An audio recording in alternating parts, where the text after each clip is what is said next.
رسوله الكريم اما بعد فاعوذ بالله من الشيطان الرجيم بسم الله الرحمن الرحيم رب اشرح لي صدري ويسر لي امري واحلل عقدة من لساني يفقهوا قولي۔ ناظرین، گزشتہ پروگرام میں ہم نے خبیث اور طیب کے بارے میں پڑھا۔ اللہ تعالیٰ فرماتے ہیں قل لا يستوي الخبيث والطيب ولو اعجبك كثرة الخبيث، آپ کہہ دیجئے کہ خبیث اور طیب، ناپاک اور پاک برابر نہیں ہوتے، خواہ خبیث کی ناپاک چیز کی کثرت تمہیں پسند ہی کیوں نہ ہو، بظاہر اچھی ہی کیوں نہ لگے، لیکن وہ پسندیدہ نہیں۔ تو جو چیز اللہ تعالیٰ کو پسند نہیں وہ ہمیں پھر کیوں پسند ہو سکتی ہے؟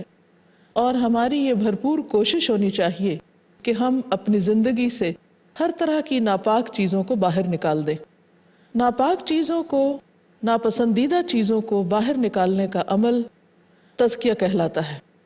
آج انشاءاللہ ہم تزکیہ کے بارے میں بات کریں گے۔